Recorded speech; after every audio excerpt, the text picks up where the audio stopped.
Venezuela is the 10th largest oil producer in the world and also home to the world's largest oil reserves, all of which is useless as long as it remains under the crippling sanctions given by the U.S. and the EU.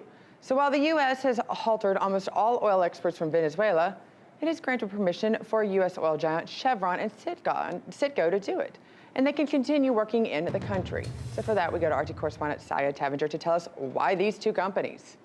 Well, Scotty, Venezuela is a funding member of OPEC and was once one of the world's major oil providers, pumping more than 3 million barrels per day. Now, under U.S. sanction, its output has really crashed under Nicolas Maduro's rule and is now only exporting about 700,000 barrels per day, mostly to China and India, but at extremely discounted pricing. Now, to give our viewers some background, about a year ago, Washington effectively imposed an oil embargo on Venezuela in an effort to remove Maduro from power. Washington then barred Venezuela's state-owned oil company PDVSA from exporting oil to the U.S. and also urged oil companies elsewhere in the world to cut business with Caracas. But it gave Chevron, along with oil refiner Citgo, all of which, like you said, are major U.S. oil companies, 6-month waivers, which it has repeatedly extended. In fact, just a week ago, a new waiver was once again given, which would make it the 4th waiver the Trump administration has given since sanctions were originally announced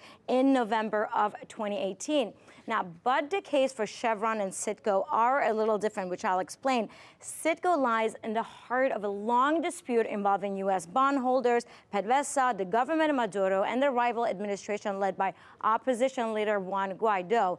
In 2016, PDVSA issued bonds due to mature this year using Citgo as collateral. Now, late last year, it defaulted on that debt, which then prompted creditors to try to get compensation and try to gain control of Citgo. But the U.S. government says Citgo, which operates 3 refineries in the U.S., now belongs to the Guaido administration, and in a bid to preserve it for a future in which Maduro is no longer in power, it has taken steps to stop creditors getting their hands on it. So basically, the U.S. wants Citgo in place in Venezuela once the U.S. would oust Maduro from power. But so far, the U.S. has obviously not been successful in doing that. Now, the case for Chevron, the U.S. oil producers has so far posted a $104 million loss on its Venezuela operation in the last 6 months. Now, Chevron would lose about $2.7 billion in assets if they were forced to leave Venezuela. So therefore, Chevron is still allowed to export oil from Venezuela. But which is now this note, which is extremely important, Venezuela only has extremely heavy crude oil. So they need a diluent which is mixed into that very heavy crude oil, and that's their only way they can export this oil out of Venezuela.